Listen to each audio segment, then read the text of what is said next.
Olá, alunos da terceira série, sejam bem-vindos a mais uma aula de língua portuguesa. Eu sou o professor Rodrigo Ribeiro, ministrante deste componente.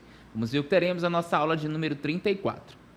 Com objeto de conhecimento, esferas e práticas de linguagem, análise de discursos e atos de linguagem, investigação de temáticas, questões e desafios contemporâneos, processos de produção e inovação com as linguagens, diversidade linguística e semiótica nos diferentes contextos.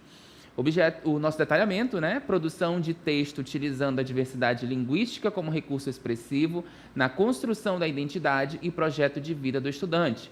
Leitura e interpretação de textos em que as formas linguísticas de um determinado grupo social seja sua identidade cultural. Estudar e analisar a diversidade linguística como um sistema de signos histórico e social e cultural, histórico, social e cultural também, tá bom, pessoal? Então, vamos à nossa aula.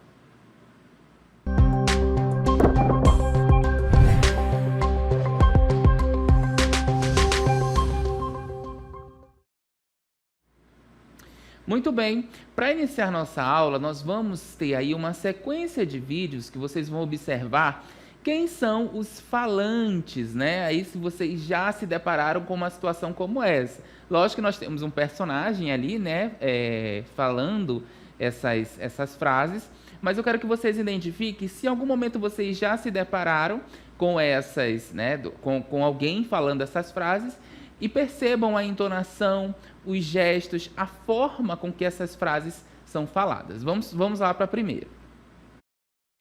Só vou te dar um aviso. Se tu não lavar essa louça hoje, a gente vai conversar baixinho. Muito bem, vocês viram aí então a entonação, que foi utilizada para essa frase. Ó, só vou te dar um aviso. Se tu não lavar essa louça hoje, a gente vai conversar baixinho, Então vejam aí que nós temos sempre ali o pai ou a mãe dirigindo essas palavras aos filhos, ou outra pessoa ali, uma pessoa maior de idade, maior na verdade, não existe maior de idade, maior, dirigindo aí aos filhos, ou a um sobrinho, enfim. Nós temos uma entonação diferente, uma forma de falar diferente, Para falar com o meu filho, com o meu sobrinho, eu uso uma entonação diferente, ali num tom mais ríspido, para que aquela situação aconteça, que realmente ele vá lavar a louça ali, certo? Vamos ao nosso próximo vídeo. Mano, vamos dar uma volta na praça? Muito bem. Mano, vamos dar uma volta na praça? Vejam que esse falante, essa pessoa que está falando aí no vídeo, já usa uma forma diferente, para se comunicar ali com, de repente, um amigo, o mano dele, está usando uma forma diferente da primeira frase que nós vimos ainda há pouco, ali que é direcionado para o filho, para o sobrinho, o pai ou a mãe falando, certo? É isso que eu quero que vocês percebam, tá? Nós temos essa sequência de vídeos e eu quero que vocês percebam a entonação, a forma que é falada, porque é direcionada ao outro, tá bom? Ao ouvinte. Vamos continuar. Conforme comunicado enviado no primeiro dia do mês, consta um débito na sua unidade. Para regularizar, entre em contato conosco. Vejam aí que a comunicação já foi totalmente diferente do que nós vimos no primeiro e no segundo vídeo. Olha só, é uma cobrança, prezado. Conforme comunicado enviado no primeiro dia do mês, consta um débito na sua unidade. Para regularização, entre em contato conosco. Vejam que já foi diferente ali, do primeiro vídeo, onde que mais ou menos uma mãe vai pedir, ou um pai, pede ali para o filho lavar a louça, Nós temos uma outra forma de comunicação no segundo vídeo, em que são colegas ali, falando, mano, vamos dar uma volta na praça, uma forma diferente de linguagem, e nós temos também agora outra forma totalmente diferente, que é esse que nós estamos vendo aqui, quando você vai fazer uma solicitação formalmente, Você precisa ter o cuidado de passar uma forma correta dessa linguagem, Está dentro dos padrões da língua portuguesa para que realmente a pessoa entenda que é algo sério, não é isso? Vamos ver o nosso último vídeo? Oi, neném. Tô com muita saudade de você. O meu amor por você só aumenta cada dia mais. Vejam aí, então, que nós temos uma outra forma bem diferente, né? Ali são namorados que estão se comunicando. Então, oi, neném, tô com muita saudade de você. A forma, né? O tratamento, o carinho que se teve nesse momento de trocar essa mensagem, né? Quando diz aí, estou com muita saudade de você, né? Meu amor por você aumenta a cada dia mais. Então, a nossa intenção com esses 4 vídeos é se vocês conseguem identificar realmente esses interlocutores, né? Como que eles estão conversando. E aí, eu pergunto a vocês, como que é possível nós identificarmos esses falantes? Né? Pela forma em que acontece nessa comunicação, a forma que está acontecendo, cada um tem uma forma de falar. Como eu falo com o meu colega é diferente da forma em que eu falo ali com a minha mãe, com o meu pai, né? É a forma em que eu redijo uma informação importante. Queria que vocês percebessem também aí quais são as marcas de linguagem que deixa claro, então, essa situação e a relação com cada interlocutor. E fica claro que é a forma da linguagem que é usada. Né? Repetindo aqui, com o meu parceiro eu falo de uma forma diferente, né? Com um padre eu falo de uma outra forma diferente, com um líder religioso, com um pastor eu tenho uma forma diferente de falar, com o meu chefe no ambiente de trabalho eu tenho outra forma de falar. Então essas marcas da linguagem, né? Uma linguagem mais formal, uma linguagem mais coloquial, ela nos mostra aí, né, a nossa situação e a relação com cada interlocutor, com quem vai receber essa mensagem, tá? Outra coisa aí também que nós devemos observar é em que outras situações nós alteramos o jeito de falar e escrever. Quando você faz uma cobrança ou quando você vai aí mandar um e-mail, um comunicado mais formal, nós temos que usar a linguagem padrão da língua portuguesa. Né? Nós não podemos escrever de qualquer forma. Posso falar mano. A pessoa, você escrevendo um e-mail ali de uma coisa importante, dizer, mano, preciso de tal coisa. Não existe isso. Você tem que se dirigir corretamente aquela pessoa, né? Então, vários fatores devem ser considerados na hora de você se comunicar, tá? Se nós estamos numa festa, é uma coisa, ou na sala de aula é outra coisa. Se nós estamos falando de um assunto triste ou de um assunto feliz, né? É uma situação formal, é uma situação informal. Eu estou conversando com uma criança, eu estou conversando com um adulto, são linguagens diferentes, né? O corpo também, ele nos ajuda nessa forma da linguagem. É um assunto triste, eu vou estar com um tipo de linguagem corporal, né? Uma linguagem falada.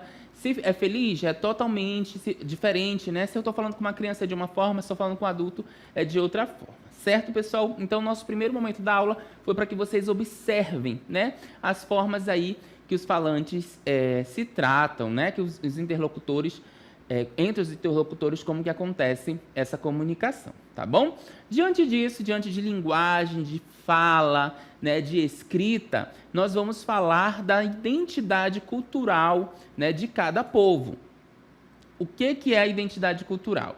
Então, a palavra identidade está associada historicamente ao que algo é, certo? Vamos lá de novo.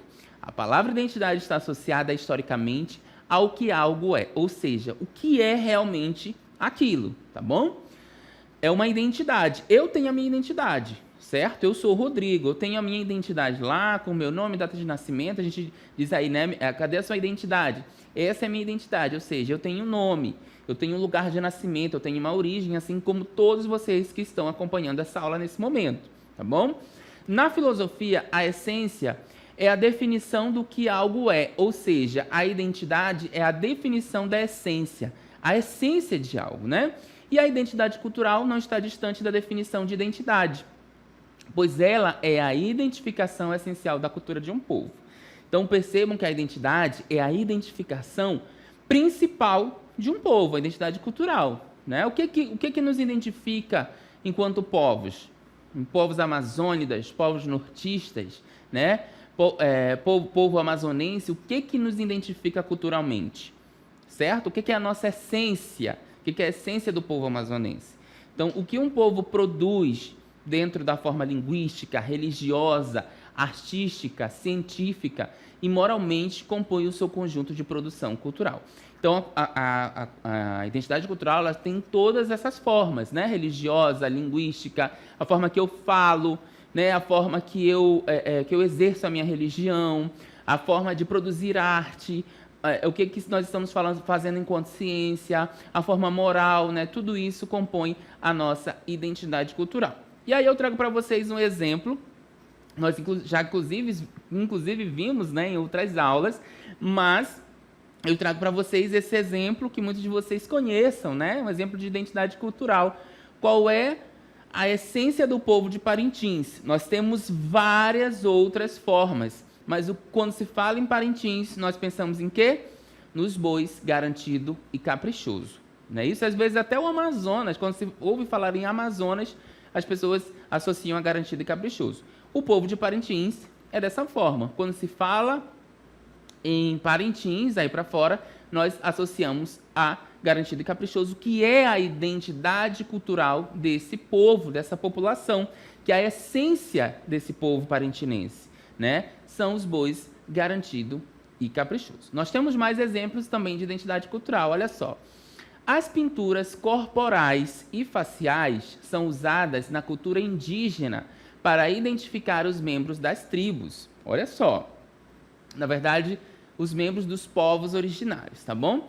Os desenhos são feitos de acordo com o gênero, a idade e a função, né, dos povos originários, grupos sociais ou em rituais. Então vejam que a pintura, muitas vezes a gente não entende, né, a pintura indígena, pintura corporal, a pintura facial da cultura indígena, mas ela é feita para identificar, olha só, traz uma identidade aos membros, né, ali dos povos originários.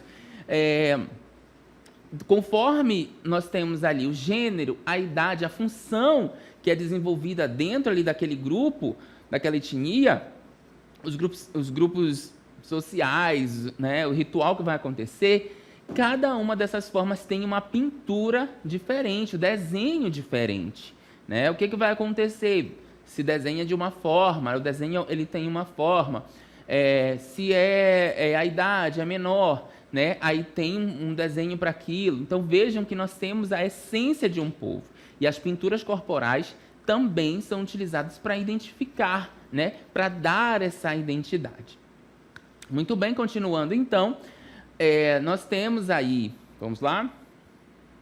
A diversidade linguística e cultural diz respeito à condição de coexistência de línguas e culturas diferentes na sociedade brasileira. Então percebam que nós temos uma variedade, né, de língua e cultura. Volta para a minha cartela, por favor. Diversidade linguística e cultural, né? Nós temos aí vários povos dentro do nosso Brasil, com línguas diferentes, com culturas diferentes. Então, diz respeito a essa condição de coexistência de línguas e culturas diferentes na sociedade brasileira. A língua e a cultura, ela vai fazer, então, nos diferenciar, né, dentro dessa sociedade brasileira. Vamos lá? A diversidade refere-se, então, à abundância de coisas diferentes, né? A variedade, a diferença. Quando a gente fala de diversidade, nós estamos falando aí de coisas diferentes, né? Tanto em variedade quanto em diferença.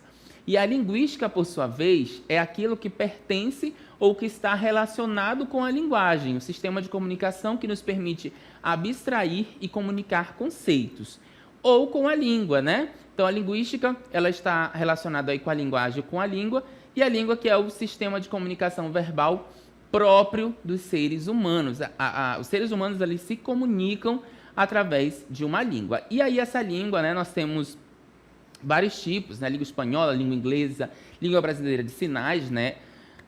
Que nós conhecemos como Libras, várias formas de linguagem, de comunicação. E essa diversidade linguística, neste caso que nós estamos estudando, está relacionado com a existência e a convivência de línguas diferentes, tá? Quando a gente fala de diversidade linguística, nós estamos falando dessa existência e convivência em diferentes línguas. Muito bem. Vamos continuar. O Brasil, ele vai figurar aí entre os países de maior diversidade linguística, tá? Então, nós temos dentro de um único país várias formas de várias formas, a diversidade aí em língua, né, linguística. E aí nós estimamos que atualmente são faladas mais de 200 línguas, isso mesmo. A partir dos dados levantados pelo censo do IBGE de 2010, especialistas calculam a existência de pelo menos 170 línguas ainda faladas por meio de populações indígenas, tá? Então essa informação, ela diz respeito às populações indígenas. Quando a gente diz assim, que atualmente são faladas mais de 200 línguas. Meu Deus, professor, mas todo mundo só fala português. Não é isso. Nós estamos falando de línguas, né, das populações indígenas, tá? Então, até 2010 aí, nós tínhamos 170 línguas ainda faladas por essas populações. Temos uma tabela que mostra, então, os idiomas que estavam aí em processo de reconhecimento no Brasil, né? Isso ainda um tempo bem antigo, tá? Os 9 idiomas em processo de reconhecimento. Nós temos, então, a tabela com idiomas que estavam em processo de reconhecimento no Brasil. Então, os 9 idiomas em processo de reconhecimento são, né? Nós temos aqui a parte do nome da língua, a origem, onde é falada no Brasil e quantos falantes, tá? Então, a primeira é o cuicuro ou cuicuros, né? Pode ser escrito aí com K ou com C. Da onde que surgiu, né? No Parque Indígena do Xingu, onde fica aí, onde que é falada no Brasil, em Mato Grosso, e aproximadamente 222 falantes, tá? A Guarani Mibiá, que teve origem guarani, onde é falada em todo o cinturão central do Brasil, com 8.400 falantes. Aiuru, né, vem aí da origem tupi, é falado lá em Rondônia. Esses povos estão lá em Rondônia. Nós temos aí mais ou menos 80 falantes. Assurini do Tocantins, origem no Xingu, né, Tupi-Guarani, é falado ali em Tocantins, no Pará, 154 falantes. Nós temos o Juruna, que vem lá, né, do Parque Indígena do Xingu, que fica no Mato Grosso, com 241 falantes. Nós temos a língua taliã, que é o indo-europeu, da origem, né, indo-europeu. E olha onde que é falado, gente. Rio Grande do Sul, nós temos população indígena também, Santa Catarina, Mato Grosso e Mato Grosso do Sul. E aqui nós temos 500 mil falantes. Gira de Tabatinga, origem do Banto, lá em Minas Gerais, né, falada no Brasil, nós temos 20 falantes. Nós temos a Juruçaca, que é de origem quilombola, onde é falada no Pará, 60 falantes. E nós temos a Libras, que é a língua europeia de sinais, que é falada em todo o Brasil. Nós temos 5.000 falantes. Lembrando que aqui são 9 idiomas em processo de reconhecimento, isso lá em 2010, tá? Essa Libras aqui, gente, por favor, não é a língua brasileira de sinais. Nós estamos falando de linguagem da população indígena, certo? Muito bem, continuando então. Nós vimos aí a tabelinha dos idiomas, né? Dos idiomas que estavam em processo de reconhecimento no Brasil. É até interessante a gente dar uma pesquisada depois para ver se realmente esses idiomas já são considerados como, né, oficiais aqui dentro do nosso país, tá bom? E aí, falando dessa questão das línguas que nós temos, da diversidade linguística que nós temos dentro de um único país, do Brasil, né, nós temos aí as variações, né, linguísticas. Nós temos várias formas de nos comunicarmos dentro de um país. Vejam que uma coisa está ligada à outra. Começamos a aula falando da forma, né, em que essa comunicação acontece. Nós falamos das línguas que são faladas pela população indígena, nós falamos da identidade cultural. E aí, percebam que nós falamos de identidade cultural para comprovarmos que a língua, né, a nossa língua, ela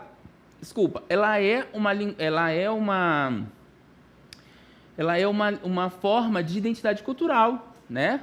Vejam que a população indígena, os povos indígenas, eles têm essa identidade cultural em relação à linguística, né? À própria língua, certo?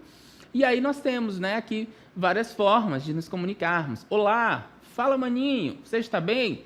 Tô de boa, né? Nós temos aí então as diferentes formas de nos comunicar. Nós vamos começar vendo então a questão das variações linguísticas. A primeira delas são as sociais. A variação social está relacionada às diferenças linguísticas entre grupos sociais. Elas podem se manifestar de várias maneiras, incluindo, vamos lá, jargões profissionais que são desenvolvidas por diferentes grupos. A linguagem técnica usada por médicos pode ser incompreensível para a maioria das pessoas. Isso também se aplica a grupos como advogados, cientistas, músicos, entre outros, tá? Então, exemplo, ICU, Unidade de Terapia Intensiva, CPR, ressuscitação cardiopulmonar. Então, vejam que é uma forma de se comunicar socialmente, os jargões profissionais. Às vezes, só a determinada sociedade ali, né, determinado grupo social, consegue interpretar. Por exemplo, um grupo de médicos, eles falam muitos termos técnicos, né, jargões profissionais ali, que só os médicos vão entender, tá bom? Vamos continuar? Outra forma de variação, né, aí social, são os registros formais e informais. A variação social também inclui o uso de registros formais e informais da língua. A maneira como alguém fala com um colega de trabalho pode ser mais formal do que quando conversa com amigos. Nós acabamos de falar isso no início da aula, né? Por exemplo, te enviei um relatório mensal. Pode verificar, por favor? É uma forma, né, aí formal de nos comunicarmos. Se eu digo assim, ei, vamos jogar bola? Você está se comunicando com um amigo, né? É uma forma mais informal, tá? Então, nós temos a nossa variação linguística social, dependendo ali da sociedade, né? Com quem você está se comunicando dentro de uma sociedade. Nós temos também a variação linguística situacional. Vamos lá. A variação situacional ocorre conforme o contexto da comunicação. Então, conforme a situação em que eu me encontro, eu uso uma diferente forma de comunicação. Isso significa que uma pessoa pode adaptar sua linguagem com base na situação em que se encontra. Alguns exemplos incluem, olha só, linguagem formal e informal. Em contextos formais, como apresentações de negócios ou de discursos públicos, as pessoas tendem a usar uma linguagem mais elaborada e seguir estritamente as normas gramaticais. Em contraste, em conversas informais com amigos, é comum usar gírias e uma linguagem mais relaxada, né? Nós temos aí, falando nas gírias, elas, né, que são um exemplo claro da variação situacional. Dependendo de com quem você está conversando, da situação que você se enquadra, você pode usar uma gíria. Então, elas são expressões populares usadas por grupos específicos em contextos informais. Exemplos: minha apresentação flopou. Tenho certeza que vocês aí entenderam, mas talvez alguém que não tenha contato com essa linguagem mais jovial, né, dos jovens, não entenda o que é flopar. Continuando. Ela só pode ter ido buscar isso na Baixa da Égua, ou seja, uma gíria nossa aqui da nossa região que talvez uma pessoa lá do sul não entenda onde fica essa Baixa da Égua. Eu não quero comer mais não, estou até o tucupi. Quando a gente fala isso, nós estamos dizendo que estamos satisfeitos, né? Que estamos ali, não entra mais nada, a comida não vai mais descer. Então, até o tucupi, mais uma vez, tem pessoas que não são do nosso cotidiano, do cotidiano nortista, né, amazônico, que não vai entender essa gíria. Égua, mano, bora pra casa que eu tô brocado, né? Vocês eu tenho certeza que entenderam, mas tem gente que pode não entender. E quem já é esse galeroso aí? A palavra galeroso tem esse contexto aí, né, de alguém marginalizado e talvez alguém de fora também, de fora do nosso estado, da nossa região, não entenda o que é esse termo, tá bom? Particularmente, o galeroso é muito utilizado aqui em Manaus, no nosso estado, né? Próprias vezes no estado do Pará, as pessoas não sabem o que significa o termo galeroso. E aí, diante disso, nós vamos falar de um assunto bem interessante, que é o preconceito linguístico, né? Por que existe isso? O que é o preconceito linguístico? Então, já que nós estamos falando de linguagem desde o início da aula, nós vamos falar também do preconceito linguístico, que está relacionado às atitudes negativas em relação a certas variações linguísticas. Vimos aí que nós temos as variações linguísticas e esse preconceito está relacionado negativamente a essas variações, né? Que muitas vezes consideradas superiores, tá bom? Continuando, isso ocorre quando as pessoas julgam sua própria maneira de falar como correta e superior às outras. Ou seja, porque eu tenho, de repente, um grau de instrução melhor, ou que eu aprendi algo diferente daquela pessoa com quem eu estou me comunicando, eu me acho no direito, né, me acho superior às outras pessoas por conta da fala. E aí, às vezes, uma pessoa que não teve tanta instrução fala errado perto de você, você tenta corrigi-la, né? Então é importante destacar que todas as expressões são igualmente válidas e nenhuma é mais correta que a outra, tá bom? Como você pode ver, a variação linguística é uma parte natural enriquecedora da comunicação humana. Nós temos várias formas de variação linguística.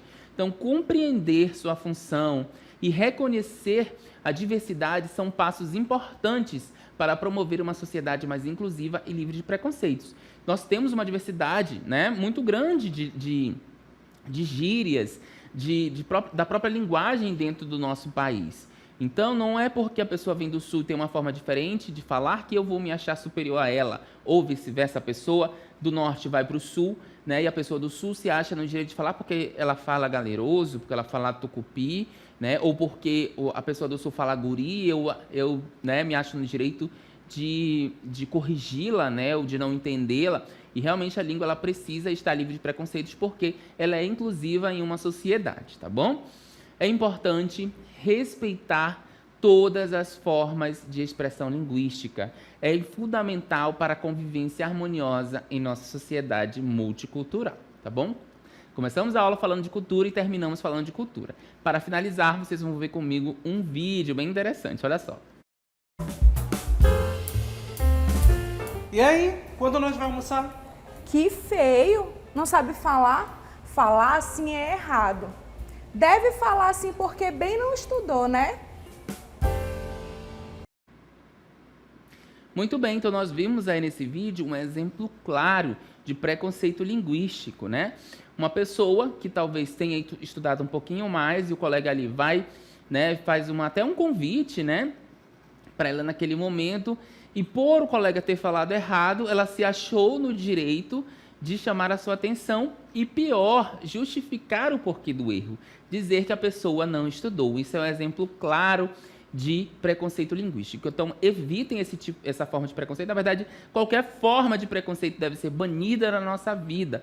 E, principalmente, o preconceito linguístico, já que nós estamos estudando língua portuguesa, certo? Então, nada de se achar superior, porque você está tendo aula com o professor Rodrigo, com a professora Milena, com a professora Vanessa, tá bom? Esqueçam isso.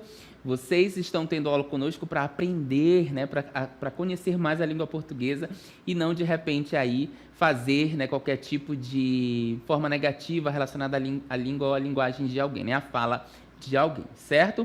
Quer corrigir alguém, você realmente se importa com aquela pessoa e, né, até no sentido de corrigi-la, mas uma forma carinhosa, né? Seu amigo, sua mãe, seu colega ali do lado, você quer corrigi-lo, não diga que está errado, só repita a palavra, né, da forma correta. Então, se seu colega falou a palavra, né, fulano, aconteceu um crime de estupro, você não vai dizer, né, fulano, a palavra estupro está errada, você vai fazer o quê? Aconteceu um crime de estupro, né, você já corrige se a pessoa perceber que ela falou errado, ela já entende a forma correta de falar, certo, pessoal? Espero que vocês tenham gostado da nossa aula de hoje. Eu vou ficando por aqui e eu volto numa próxima oportunidade. Até lá!